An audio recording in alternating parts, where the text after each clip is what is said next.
What's good, you guys? Chef Jess here, also known as the Cajun Buzz, and you're tuned in to the Jigga Sit Radio. What you see now on the internet? Nah, I was listening to Jigga Set. Oh, I be listening to every show, keeping me all in the know on Jigga Set Radio. What you see now on the internet? Nah, I was listening to Jigga Set. Oh, I be listening to every show, keeping me all in the know on Jigga Set Radio.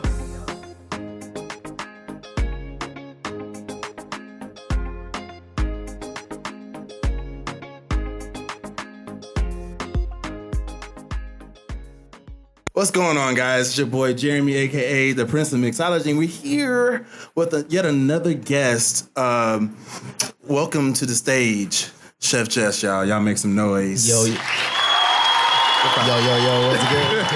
sorry. Oh my God, he's fucking up already now. No, do not. Trust me, you will see the visuals and hear the audio on the podcast because it was a little delayed for me. It was a lot of delay.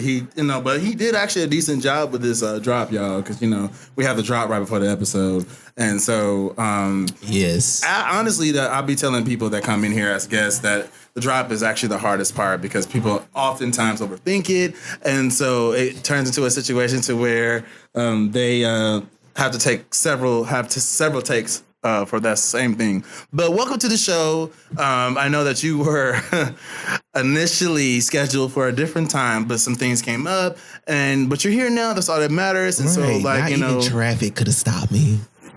I'm pretty sure it could have delayed you, but you still made it on time. Well, I'm here. Actually, he's working on himself, y'all. Right, because I was here like 10 minutes earlier. He was here early, and that is surprising. So, again, welcome to the show. There's going to be a lot of sarcasm and banter. I can tell right now. Already. Chef Jess, tell the entire world about yourself, who you are, where you're from, your aliases as far as names, etc. So go for it. Go in. Go off. Don't go off. Go off. Okay. Well, yes, my name is Jesse Franklin III, also known as Chef Jess and the Cajun Buzz. Mm-hmm. Born and raised from Baton Rouge, Louisiana. If y'all couldn't tell. Yes, Jigga City, all day, every day. But yes, from Baton Rouge, Louisiana. I pretty much in the culinary field. I'm a chef. I own pretty much two businesses and a third business coming, which is Cuisine Kings, with my fiance, Chef Laurent Vic, which he's also a chef too. But yeah, I'm the owner of Elegant Roses Catering and What's the Buzz. But we're gonna get into What's the Buzz later. Yes, we are. We will get into all of that. And congratulations on all that stuff as far as engagement and things of that nature. And that's a triumphant there, right there. Trumpets. All right, so we're gonna dig into all things that are related to Chef Jess. Ooh. And you might end up learning something about yourself you didn't even know you knew about yourself. So that's the point of the podcast, y'all. Like we end up, it's a therapy session. Honestly, it is. So let's talk about your humble beginnings. So your childhood and how you end up transitioning into Dallas. Oh, Lord. So, right, it's a lot. Oh, my God. But we're not going to go, let's just sum it up. You can go say what you feel comfortable saying. Okay, I got you. Okay, so here it is, you guys. What? Oh, my gosh. Let me stop playing. But it's okay. We warned I'm from them. Baton Rouge, Louisiana. Which I already told you guys. I have an older sister and an older brother, Calvin and Jessica. Mom and dad raised in Baton Rouge. As a young kid, I didn't have a good, I ain't gonna say a good childhood, but I most definitely had to grow up at an early age because my dad got diagnosed with ALS. So my mom had to be a single parent for, not a single parent, but she had to be the main household for us as the provider and stuff like that. And we had to learn how to feed and take care of my dad and, learn things that adults were learning at that time just to help around the house. So would you say that you were, due to the circumstances with your father, surrounding your father, that you were forced to kind of grow up a little faster than normal? I'm not going to say forced, but I feel like me who I am is like, as a person, it made me grow up fast, only because I did not like seeing how my mom was coming in every day as a provider. As a provider of the household, being tired and have to take care of 3 kids and a disabled husband. So looking at your parents, you don't want them to like suffer just as much as they don't want you to suffer. Exactly. So I took that and like, my mom was everything to me. So I took that and was like, okay, I need to, step up and help her on to make her job easier. So. Right. And so, of course, that's very relatable to me. My mom and dad got divorced earlier in my life as well, during that those keen years while we're maturing. And so it got to the point to where the reason why I brought up forced to grow up early, because part of it almost feels like you lost some years on being a child. Yeah. And you were kind of like, I gotta put on these adult drawers even though I'm still a child. Right. And they may not fit the same way, but it's almost as if like you had to like become the mature individual that your mom needed, even though she never expressed it directly, but it's someone that she needed. She needed another male figure in her life that could, step up and take care of the auxiliary items around the house or just in her life. Right. And so, but with that being said,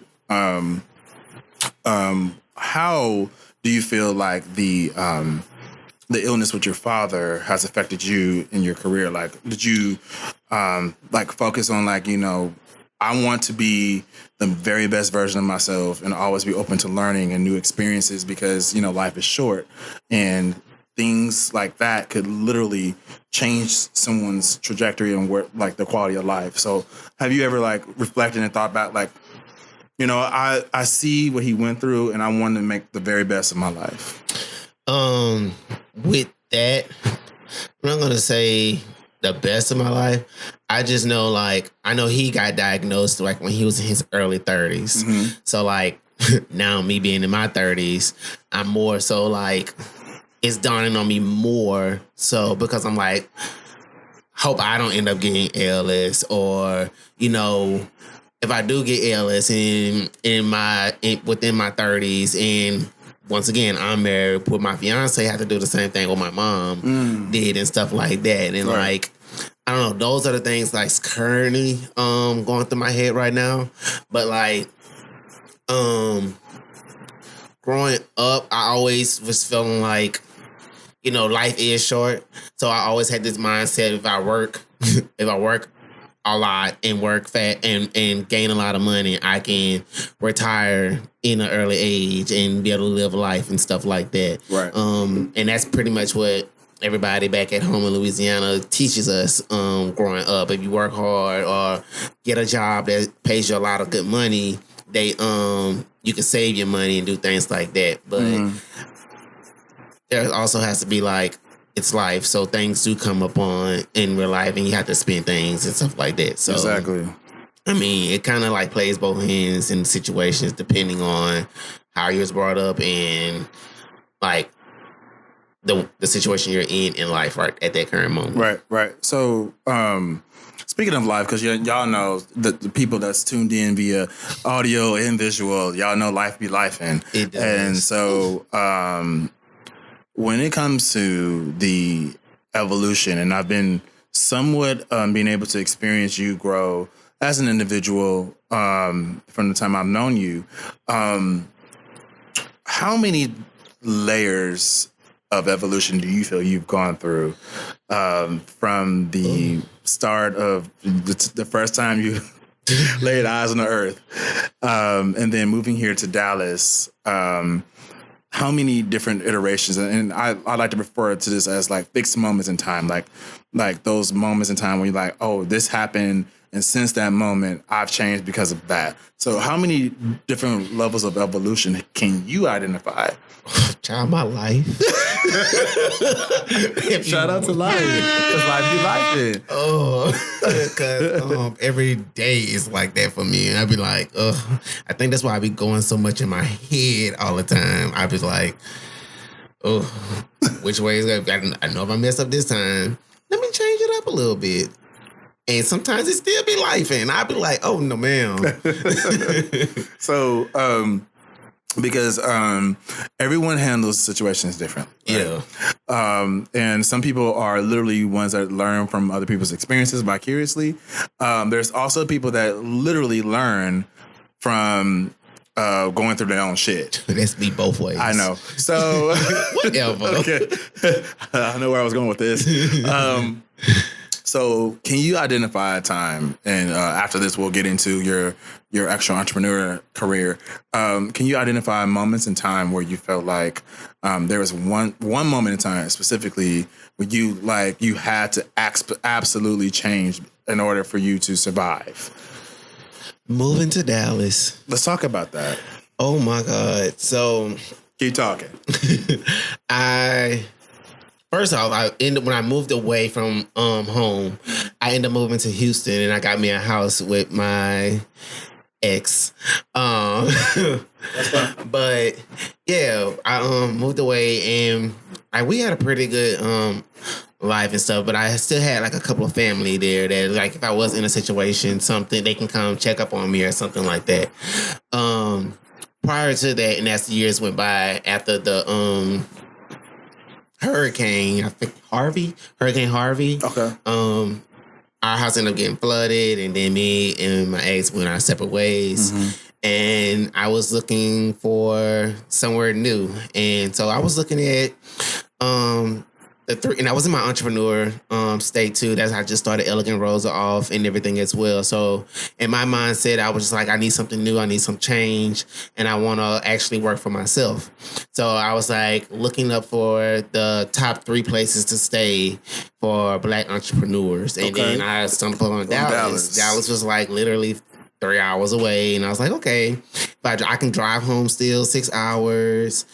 So let's move to Dallas. So moved to Dallas, searching for places, got my first place, not knowing, Louisville was so far from Dallas. So, I was in Louisville. Wait, what year was this? This was in 2018. Okay. Yeah, it was 2018. Didn't know nobody. I was just out there by myself. Didn't have no family, no friends, nobody. So, like, it was hard. And then on top of that, I ended up getting in.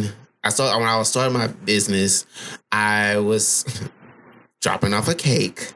Oh, God. And I had my first wreck in here in the rain Dallas. So car got totaled. So then after that, didn't have no transportation. So here I am once again. Here, no family, no friends. Nobody can literally take me anywhere. And I think I ain't never heard of Uber. That's how when I got into Uber. Because I ain't know nothing about no Uber. Me being country from Louisiana. I ain't know nothing about getting in no car with nobody. They looked sketchy. All that. So I was just like... So that was considered a culture shock for you? Yes, it was.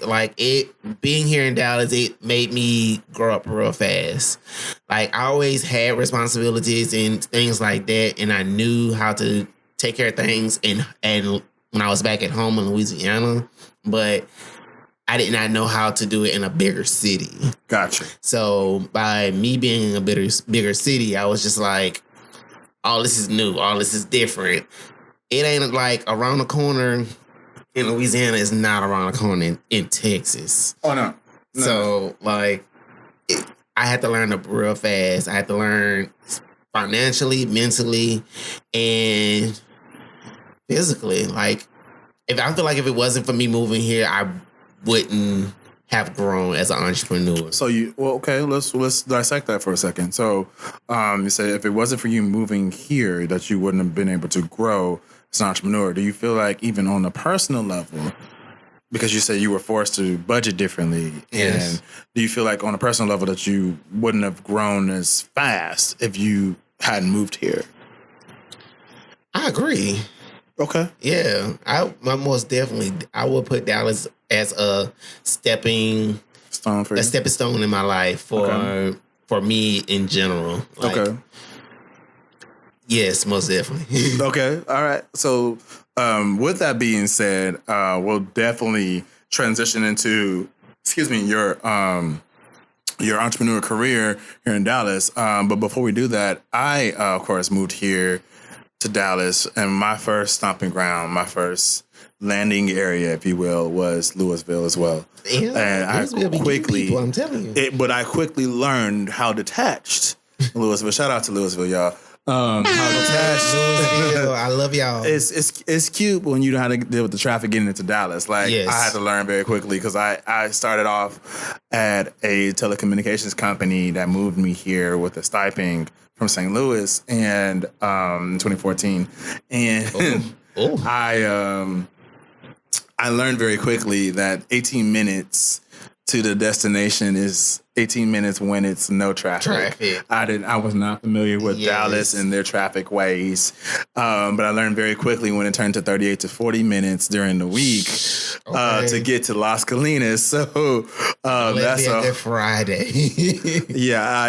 that's not a cute drive at all, I would say. So especially in the heat and your ass broke. We're gonna talk about financial difficulties as an entrepreneur. Oh yes, but we definitely let's talk about the growth of your career here, and we're gonna start with your catering business. So talk to us about that. Reintroduce us to that, and then I'll have some additional questions from there. So go ahead with the birth of your.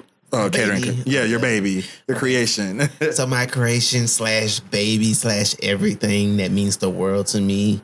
Her name, because it is a her. I'm rolling my eyes so strong, y'all. It's a her. So strong. We're going to identify herself as her, she, they, and them. It's the pronouns for pronouns.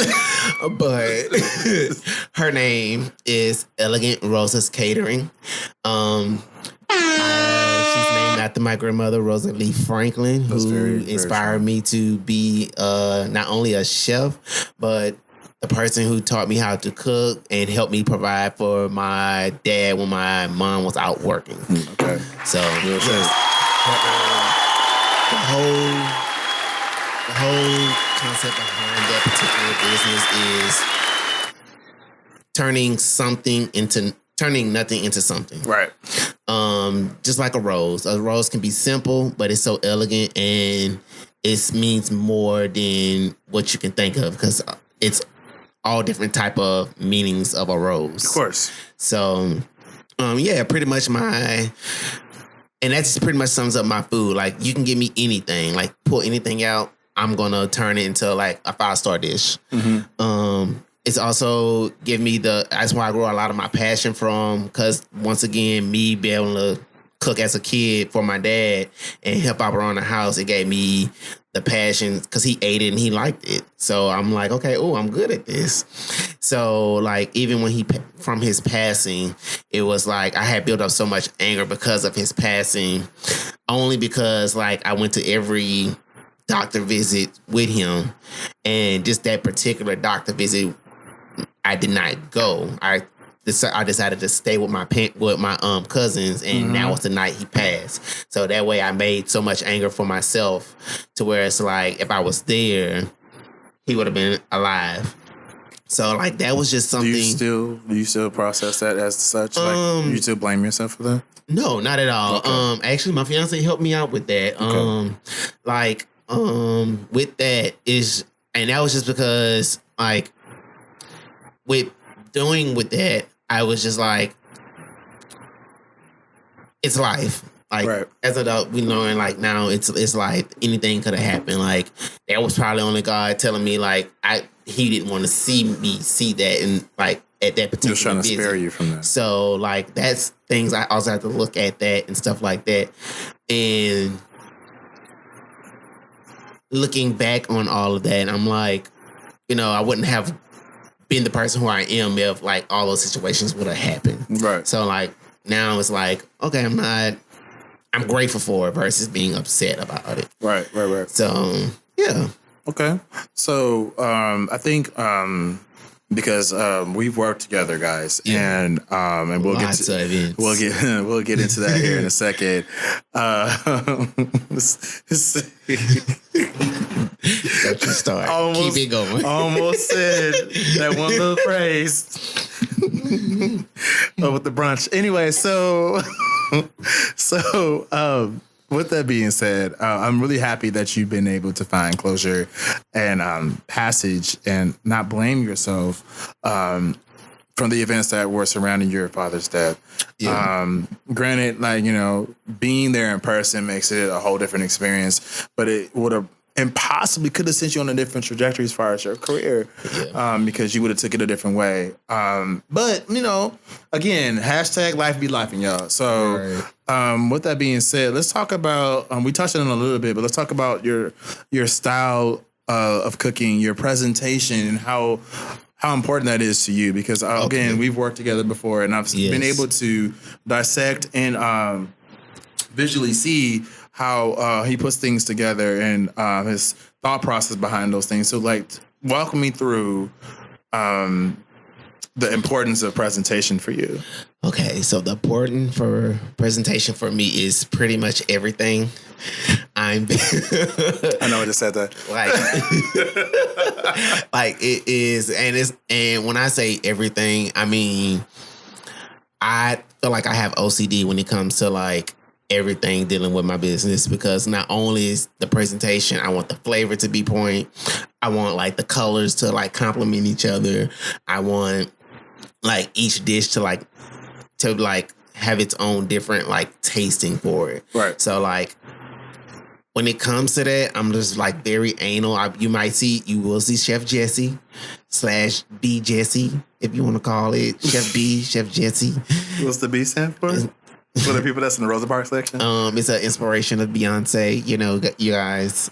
So, you know. Oh, so more dramatic. Yeah. Oh, okay. I've seen that one multiple times. More times than I'm very dramatic when it comes to Elegant Rosa. Only because she's sentimental to me and it has so much value to me. Fair enough. And that business itself is just like family. So side note, I feel like you need to really perpetuate and express that more. What Elegant Rosa means to you, because I don't think you put enough stank on it. If I were to put in hat, okay, so Elegant Rosa is very important. No. I'm saying no. Oh, okay. I'm not talking about on the podcast. Sorry, guys. I'm talking about when you're out and about, like you know, doing your thing. Like I see your work ethic and like the way you care for your baby. What I'm saying, like, you know, people understanding like what it means to you. I don't see that enough from you. I feel like that's in the presentation. Like when people see it, I give them something that they never seen before. Well, no. I agree with that. Yeah. What I'm saying, as far as like, you know, if someone says like, what is your inspiration? I don't think there's enough moments in time where people give you that spotlight where you can talk about like, this is connected to my dad. I do actually. I feel in certain events. Okay. Like if I'm doing like my bakery events or my winery events, like I have a lot of more one-on-one times with my clients there. Okay. And like my big group events, the most you might see me get a little bit sentimental is if I'm doing a speech or if you catch me like, actually, don't do that. I didn't even get it out yet. But what I was going to say is him and speeches, child. They're not my best friend, but that's okay. I'm working on it. But, bruh. But you're, you made me forget. Oh, it's okay. We're talking about sentimental value. But yeah, I get very sentimental. And when you catch me 101, or if like I'm trying to do a speech, that is pretty much it. Other than that, you're gonna get, hey, it needs to. Oh, that's that song. Okay, that's why I keep it low. It's Sunday. You already know Sunday Fun Day. Hashtag Sunday Fun Day, y'all. Okay. But yeah, it's yeah, that's the only time you'll see me get really sentimental about a lot of things. Other than that, I'm straightforward, and yeah, you're gonna get Chef Jesse. Okay. Well, we'll talk about the dichotomy in your personalities here in a second. Oh my God. But trust, because I know. So let's talk about the most proud moment you've had chefing, private catering. What was one of your proudest moments when you were like, you know what, I know this is my shit. I was meant to do this. This is my niche. Ooh. Was it the one with the dress with the dress you made with the fruits? Oh yes. Okay, so that I had particular to steer wedding, you for a little bit. Yeah, because I was like, wait, you said you confused me. You said the private. It doesn't take much, chef. but shout out to drinks, y'all. Shout out to Inebriation Station, what's y'all. His name? Espeon. It's Espeon. Y'all gonna have to I'm that's gonna the try to reposado look for y'all on version. Instagram so y'all can endorse me so I can be like Sukiyana Cascamigos. Yeah, but go ahead. Go away. Sunday Funday, y'all. Still feeling good, but yes, I will definitely want to know about proudest moment you've had chefing or catering, or when you're like, you know what, I'm gonna keep doing this because this is the moments where I say this is worth it. Is there a moment in time you can recall that? I have two of them. One will be the actual dress. Okay. So pretty much with the fruit mannequin, which he was just explaining about. Me and I had a double wedding that day. Two people getting married at the same place, and we had to find out a floor plan on how to separate two food lines so everybody can eat, because it was like 700 people there. So I was like, I wanted to separate something that, is a eye catcher. So I was looking on Google on like different things that people haven't seen before, because I'm always looking for something that people haven't seen before so they can catch their eye. Mm-hmm. So I was like, I was on Google looking at like fruit displays, and I saw this girl. She was holding she was a live girl, but she was around a table, but she was in the middle of the table, and she was just rolling around the fruit mannequin. I was like, it's cute, but it's just like a dress and fruit around a table, and she just rolling around. I just felt like I ain't gonna say it was simple, but it was. You felt like you elevated. Yeah, okay. I elevated it. Mm-hmm. Okay, so what did you do? So I was like, I just want somebody to be fitting and want a girl to stay. I'll say bitch, but You can say bitch. Okay, yeah, okay, bitch. But that's your camera over there, by the way. but I wanted something to be like fitting. Like every time I want like to represent all types of fitting and curves and everything. I love a little curvy person, but. So I found a fruit mannequin. Curvy fruit. A curvy fruit mannequin. Yes, God. Bruh. But I found a fruit mannequin. A fruit mannequin. I found a mannequin that I really did love. Gotcha, bitch. And yeah, I ordered her. My mom was looking at me. I explained this to my mom, and she was just like, that's not gonna work. You're crazy. It's not gonna work. It's like me and her literally argued about this, like all the way up to the day of the event. Right. So, at the day of the event, I pretty much assigned all my staff to take care of each particular place, and I told my mom to just start pinning lettuce on it. Okay. So while I'm cooking, she was like, she come back in here. She's like, okay, this is not working. I was like, let me go do it. I feel like I go do it, it will work. So I told her just finish off the rest of the food for me. So when she finished off the food for me, I just went in here and did it. So while I just put my headphones on, because I do get in my element, listen to my music while I work. It brings out all my juices and flows. but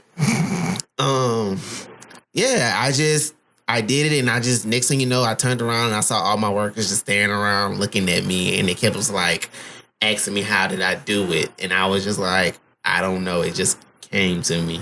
So like I set it up, put the fruit around it, and made this long tray full full of parfaits. Right. And I had bedazzled like all of the little things, so you can get a little bling, because I like a little bling. So when it's like when people walked in and they gave me that wow factor I need, because they stopped and looked, and everybody's phones got out. It's like a double take. Yeah, like one of my biggest thing is I want to make sure everybody is like wild, fantastic, love like everything they see when it comes to my food and my catering. So like if one person comes to me and be like, everybody can love it. One person comes to me and be like, it's okay. I automatically get into my head and be like, dang, I didn't please everybody. So that's one of my downfalls is like, I always try to please everybody, but I had to learn you can't please everybody in a way. Right. And so definitely we'll dive into that. But before we do, we're gonna take a quick break, y'all, and we're gonna come right back and talk again, get into more of Chef Jess and his entrepreneurial career and how he manages stress and all those things above. So we'll be right back, y'all. Tune back in.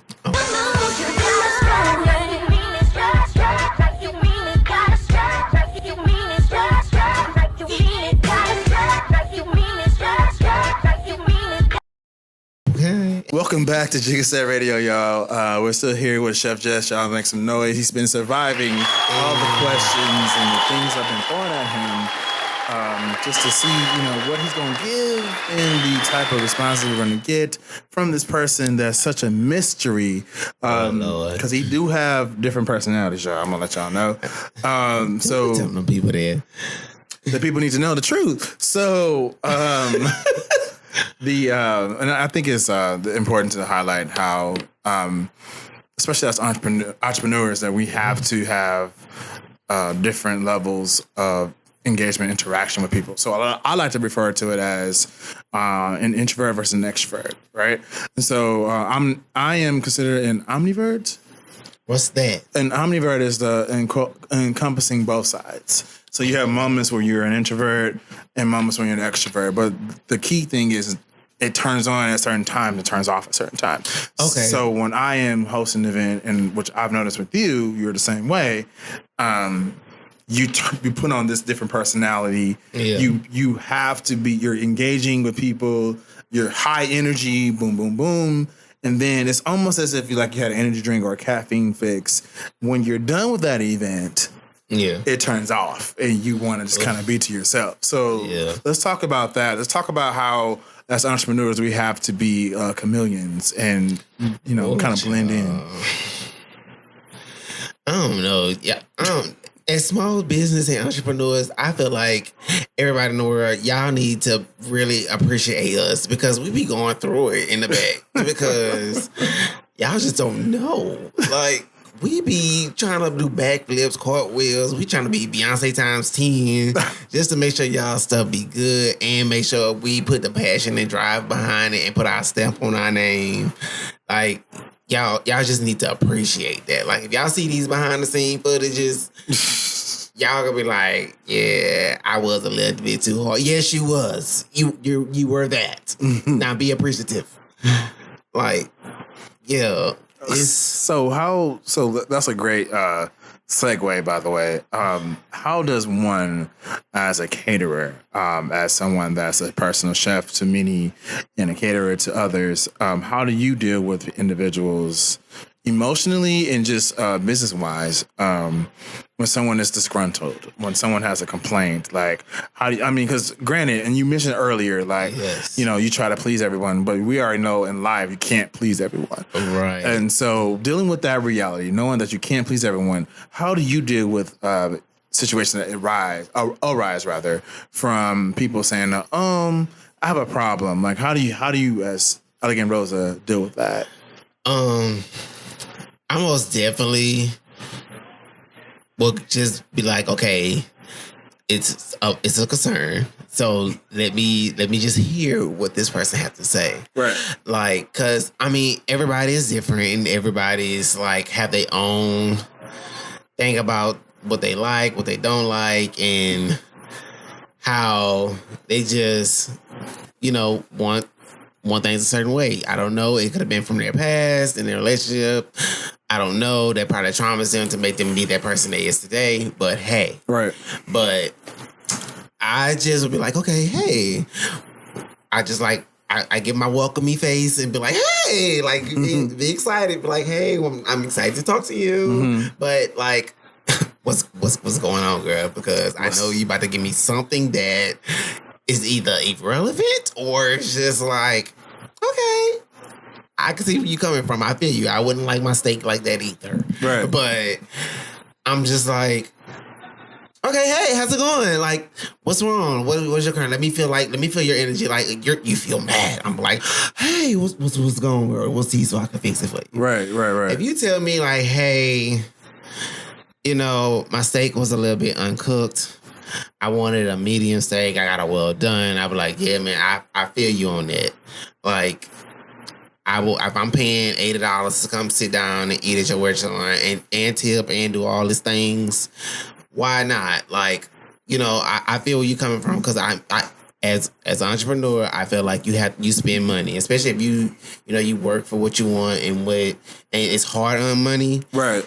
It's like, okay, I want to treat myself to a steak, but when I get treated to my steak, out of all the bullshit and stuff, as an entrepreneur, I'm getting like, okay, I want to finally treat myself to a steak, and I'm finally trying to enjoy myself, and here I am like, damn, my steak ain't cooked. Bitch, I'm gonna be mad. Yeah, I'm gonna be fucking mad because like, damn, bitch, I'm trying to wind down and do myself an entrepreneur, right? And I get my damn steak and it's well done and not meeting where like I want it, right? Because entrepreneurs, we don't get out everything we want either. I'm just letting y'all know that. But yeah, I'm gonna be mad. So I feel him on that. So I'm gonna correct that. But if you tell me that you ordered,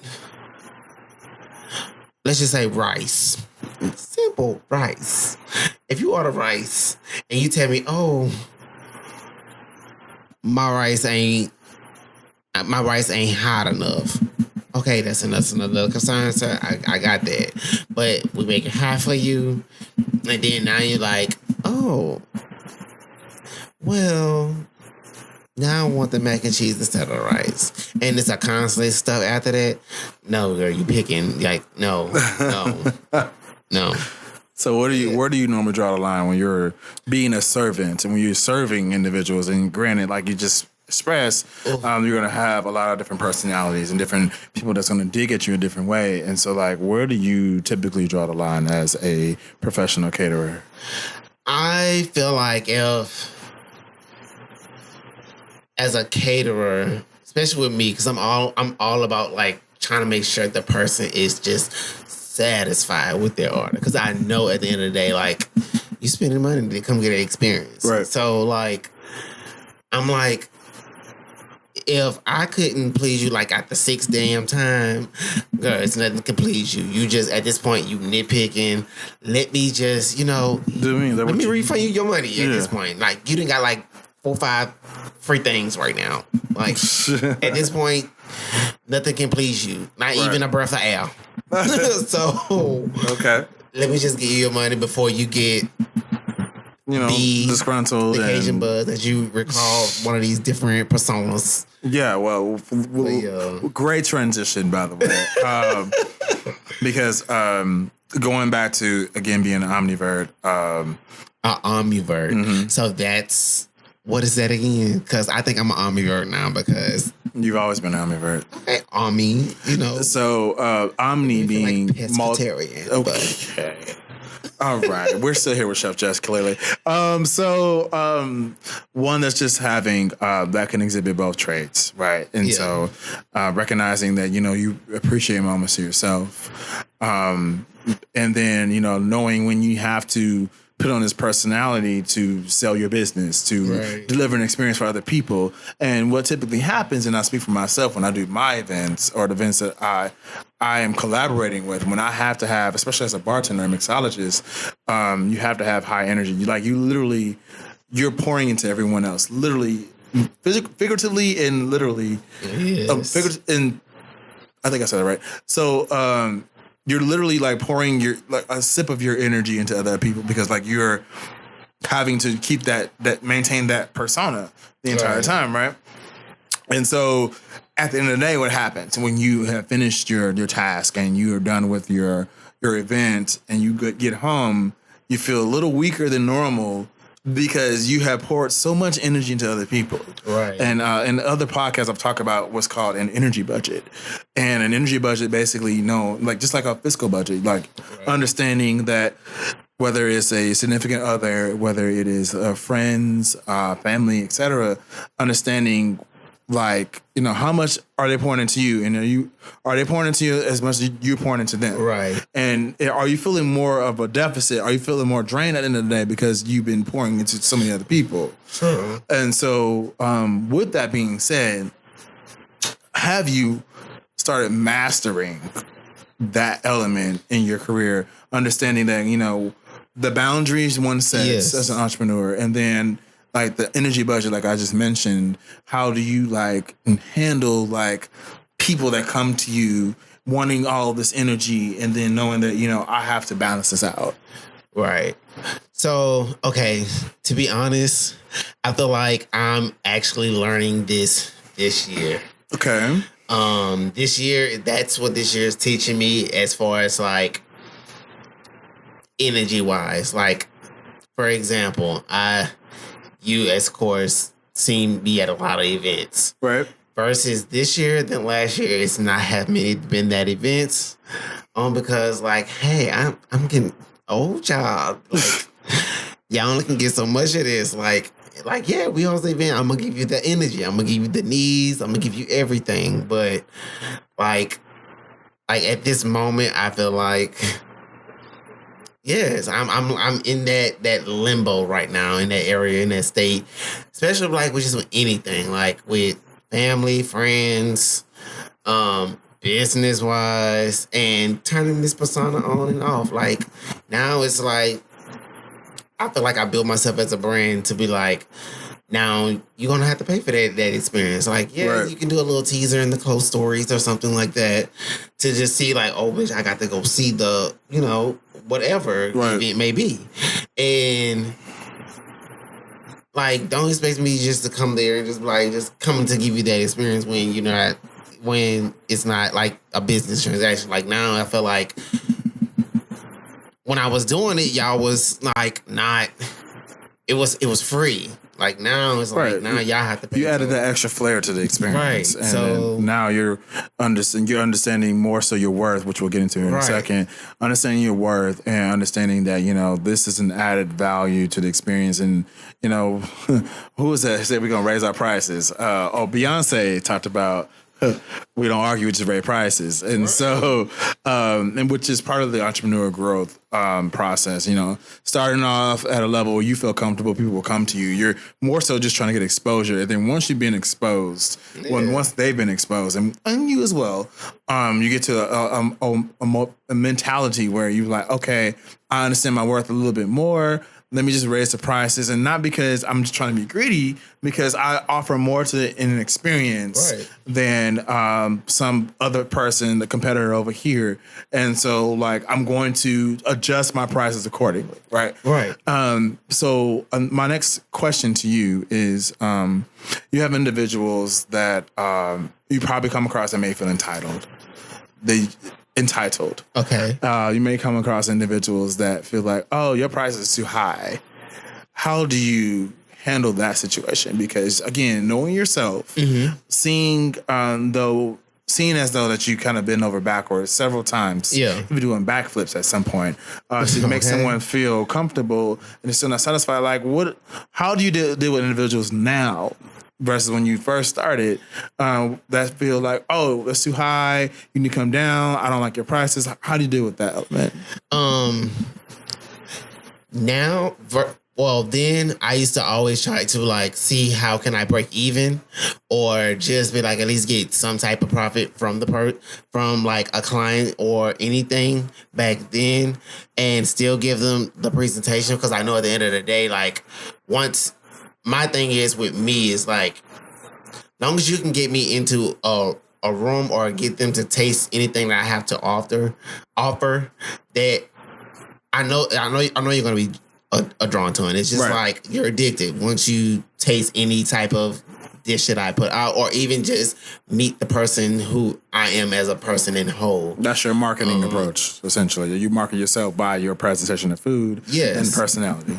Pretty much, yes. Gotcha. So, moving forward to that, like, I just know that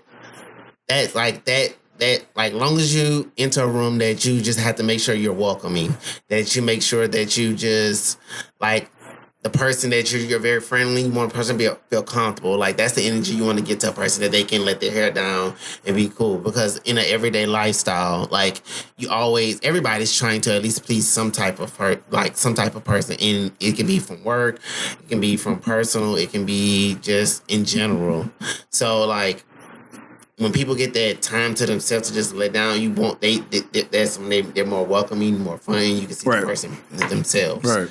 So, like, that's the energy that I try to give to everybody, because at the same time, I'm like, that's my life. I'm constantly doing things to make everybody please, especially in the culinary industry. Right. Like, y'all, I don't know, y'all just have to give it up to anybody in the culinary industry, because they're trying to please everybody. Right. Like, literally.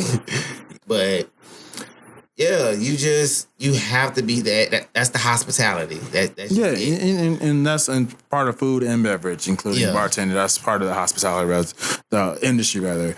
And so, thank you for that. Shout out to you and all of your experiences being a chef. And so, like, now let's talk to the people that are trying to make their way, trying to pave their path, try to forge their path. You have your level of experience. What advice would you give someone that's trying to break into the culinary industry and possibly cater to the individuals? Anything as far as, like, knowing the processes, probably health codes, or even just as far as understanding the flavor profile. Like, when one starts off, what advice would you give them? First off, my first advice to people in the culinary industry: don't cook for people how you want it to be cooked. But learning from experience, speaking from experience, because I'm from Louisiana, we like salt and everything. But you got to realize it's more than just Louisiana people. You have, like, all these different palates in the world to please, or at least get them to enjoy. Be considerate of. Yeah. I will give you the advice to cook, or not even to cook, to just get that level of palate to where it's good for everybody across the board. Very neutral. And, like, if somebody needs salt, that's what the condiments and stuff for. Not saying, like, for if your dish was like it needed more salt or anything, but that's just their personal preference if they wanted to eat that. Right. Or add that to their particular meal. That'd be the first thing. Because if not, then if you're, like, passionate in the culinary industry, like, as I am, you're going to be like, oh my God, this person don't like my food. And you're going to have so much anxiety. And you're just going to have so many people. You ain't going to have enough sleep. And I'm just letting you know, especially if you in your early 20s, cut that out now. Because that's just going to be, people just going to be unhappy regardless. That's just life. And you can't please everybody. Right. So I had to give myself that in the past, go back to the future and tell myself that I would. But yeah. Fair enough. So let's talk about building a team. Yes. People that, you surround yourself with when you're working with them. Yes. How important that is to have that level of discernment to understand that these people are here to support me, and recognizing when you need it. Yeah. Right? Because sometimes many times as entrepreneurs, we tend to take on things by ourselves and feel like we can do everything. And then understanding when there's moments in time where we could have performed better if we had a team. Right. Especially as you grow. You're going to need a team. That's another advice to the entrepreneurs out there. As success grows, you're going to need a team. It's going to be hard finding the good ones, but they will come. They gonna come slowly, but the team has to form and they will come. Just keep doing you. Right. So you build your team, and so you have individuals that you know their strengths, what they can do. Yes. Like as far as like, what is like a key quality in your realm? Because like it might be different from me. Yes. So what is the biggest thing you look for when you look to take on someone that can be part of your team? Oh, that's a good question. I know. like that. I'm good with those. But as far as like somebody to be on my team, I feel like they have to see the vision that I see. They don't have to necessarily be a chef. They don't have to be like know anything about the culinary industry. Like I feel like if I can pitch you this and you see the visual, then at least you know exactly how to pinpoint certain areas. And I feel like as a teammate, I know for me to come to you, and as you see my picture, my image, and my visual, you were like, okay, I can actually this the certain picture out that whole visual that I know I can knock out in detail. Right. And if you can knock out in detail that particular part of that visual, of my visual, then that's where I can place you as my teammate to be like, okay, because I know you're going to execute it the way I know you're going to execute it. Right. And that's something I've learned last year dealing with a lot of caterings and with the team that we build now. Mm-hmm. Shout out to Mercedes and Danny, Chef Danny, Chef Marcus, and everybody else, you know what I'm saying? But yes. Okay, that's super dope. So we've talked about a lot of things in this podcast, y'all. We're still here with Chef Jess, yes. And we talked about everything from his childhood, upbringing, the inspiration behind Elegant Rosa. Yeah. We talked about trying to the energy budget that's involved, and being an entrepreneur. And then we even talked about as far as like, dealing with disgruntled customers and things of that nature. And now we're at the segment to where, what do you do to like wind down? Entrepreneurs, we honestly, and I speak for myself as well because I am a fellow entrepreneur as well, y'all. But we have to be able to have that balance, right? And right. So working so hard, and even though it's still a learning curve for us, for right. many of us, understanding that we have to have that balance. Dealing with so many irate and disgruntled customers for as long as we do on a daily basis. It's not a 9 to 5. We can't just turn it on and off when we want to. Right. Like we literally get a request, an invoice sent 2:30 in the morning. Right. And I'm like, girl, you're supposed to be asleep. Don't call me. But sometimes, but as entrepreneurs, we don't have that boundary as like the 9 to 5 gives us. Right. But we can get into that more later. But like just. What do you do to kind of like unwind? And I know you struggle with this. I'm putting it out there. This man struggled with this topic. Most definitely does. It was blurred lines all day when it came to just understanding, like setting those boundaries. So what do you do when you now have discovered the value of, self and self-worth? What do you do now to unwind and decompress? Okay. So as he said, y'all know I struggle with this. So like, now, I feel like this year also is teaching me what winds me down when I'm shutting, work me off. Mortal Kombat. That is true. Mortal Kombat 1 is coming off. You guys, I am the Mortal Kombat champ. I don't care who it is. Allegedly. Yes, I will beat you. Allegedly. But round 2. That's okay. I'm a host of Mortal Kombat. Y'all hear me? I'm a host of Mortal Kombat game night once Mortal Kombat 1 reboot release. Y'all heard it first. Okay. Jigga Radio. But yes, I learned how to. I'm actually learning. I'm in that process of now learning the things that I enjoy while winding down for myself. Like for instance, I have 3 dogs, so now I take my dogs to the Louisville. Don't y'all be stalking me either, but to the Louisville pet, the dog park out there, Why loser? Isn't there so many dog parks you can come to before? Yes, but that particular dog park is like, it's like a big field and it's full of green grass. It's like a whole bunch of dogs that be running around there. It is just so cute. Okay. So I know I got excited real quick. Did. But yes. Bruh. But yeah, I take my dogs out there. Marvel, Nala, and Riverdale. Those are my 3. And I let them run around, enjoy, and play, and then just talk to the other dog parents and stuff like that. So I started to do that. Right now, I'm still trying to figure out the friend situation, going out, hanging out with friends. I know that, like, I'm an entrepreneur, and a lot of my friends work their 9 to 5s. So it's kind of hard to be like at 1 or 2 and be like, hey, let's go do this. And they be like, dude, I'm working. And I be like, oh, yeah. What I'm gonna do? Right.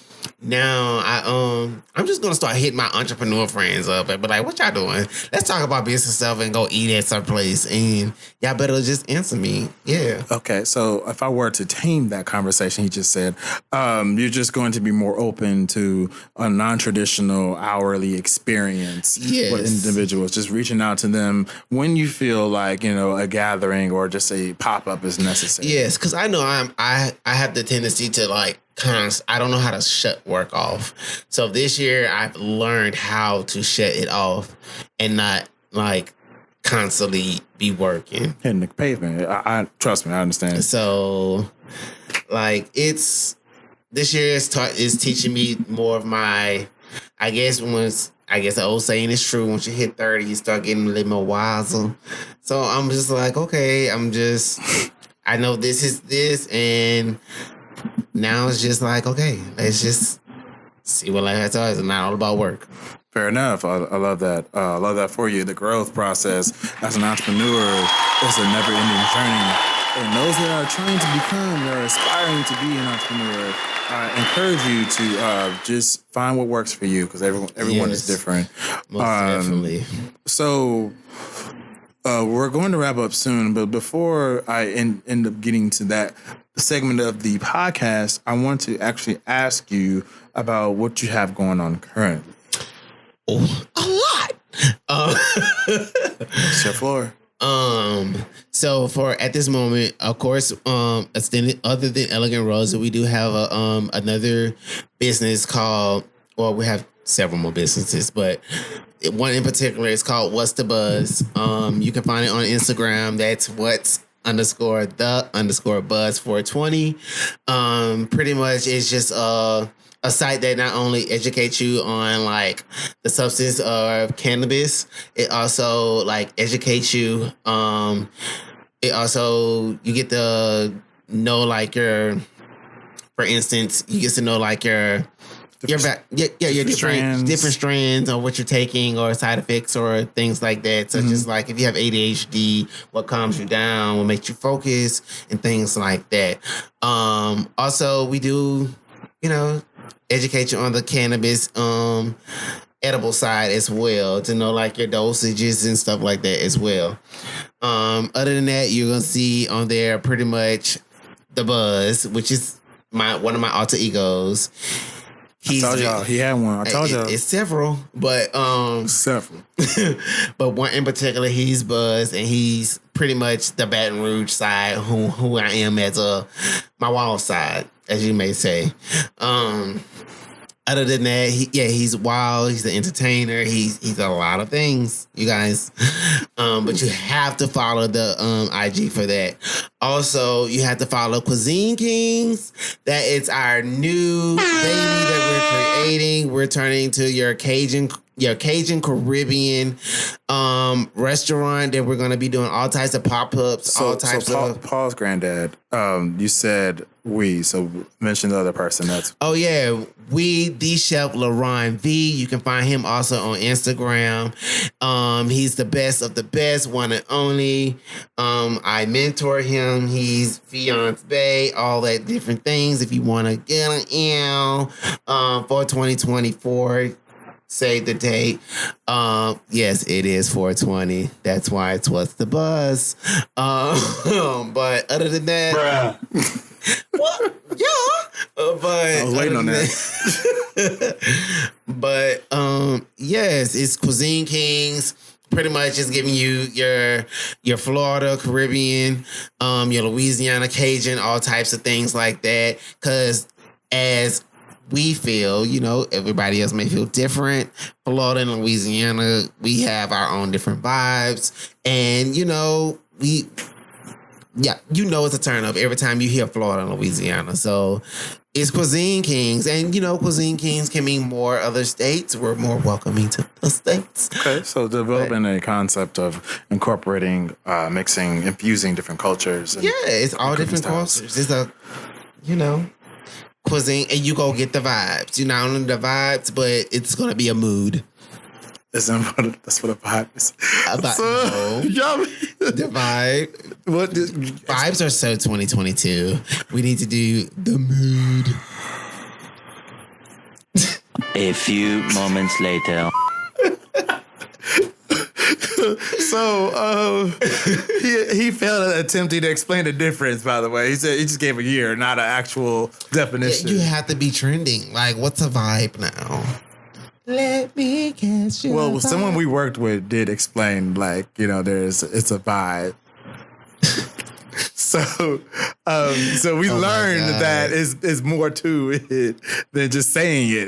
There's the energy behind it. It is most definitely energy behind it. So it most definitely is. And when you bring vibes, you bring vibes consistently. Consistency. It's okay. Consistently. There we go. There we go. Uh-huh. Y'all can't say too much shit. I mean, you can cuss on here. It's fine. Yeah. It's fine.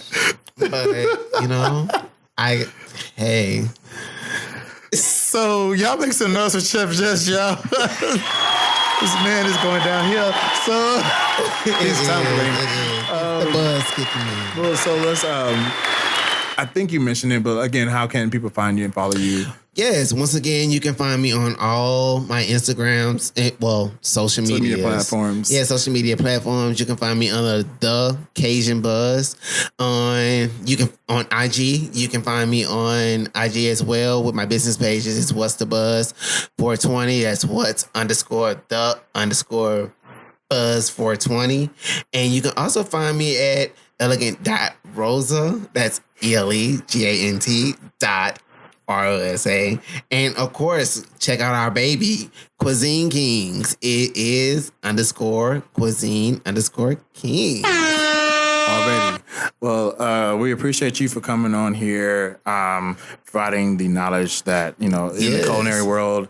We definitely would love to have you back on with other individuals. I would love to discuss flavor profiling, how, having that palate helps you understand the type of audience you can attract and things of that nature. Yes, and as you too. Cocktail masters. I won the last time. I just want to let y'all know that. You didn't win. Win? I did win. Okay. I did win. Don't. I won. Well, the last one you weren't at, technically. Yes, because I felt like when we asked you told us that I don't know. And then we went out of time. I don't think that's my voice. What now does it? But anyhow, whenever the next one is, I'm gonna be ready. But we both need to do some type of collab, man. It's shot bar, shot o'clock, food o'clock. Something going on. Okay, well, definitely open to the opportunities of the collaboration as we've done in the past. Chef Jess, y'all, thank you again for coming on the show. Really appreciate your insight and just transparency in the industry. Appreciate you guys for watching and listening in via all the apps that support it. Until the next time, we'll talk to you guys later. Stay guiltless. Ooh. Cut.